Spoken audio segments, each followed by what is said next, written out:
Maharashtra today 24 news सत्य परिस्थितीचा सविस्तर आढावा।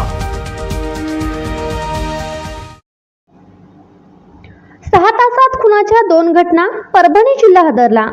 परभणी जिल्ह्यात वेगवेगळ्या ठिकाणी 2 खुनांच्या घटना घडल्या। यात पहिली घटना पालम शहरात घडली।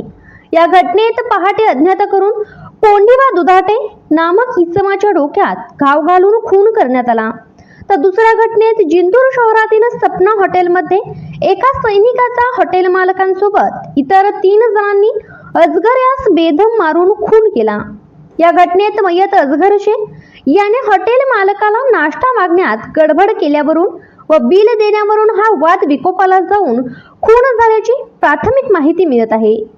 जिल्ह्यात 6 तासात 2 खुनांच्या घटना घडल्यामुळे नागरिकांत दहशतीचे वातावरण निर्माण झाले आहे। त्यात कायदा व सुव्यवस्था प्रश्न निर्माण झाला आहे। जिल्ह्यात गुंडगिरी, मारामारी, टोळी युद्ध असे प्रकार वाढले आहेत। अशा घटनेमुळे नागरिकांत दहशतीचे वातावरण निर्माण झाले आहे।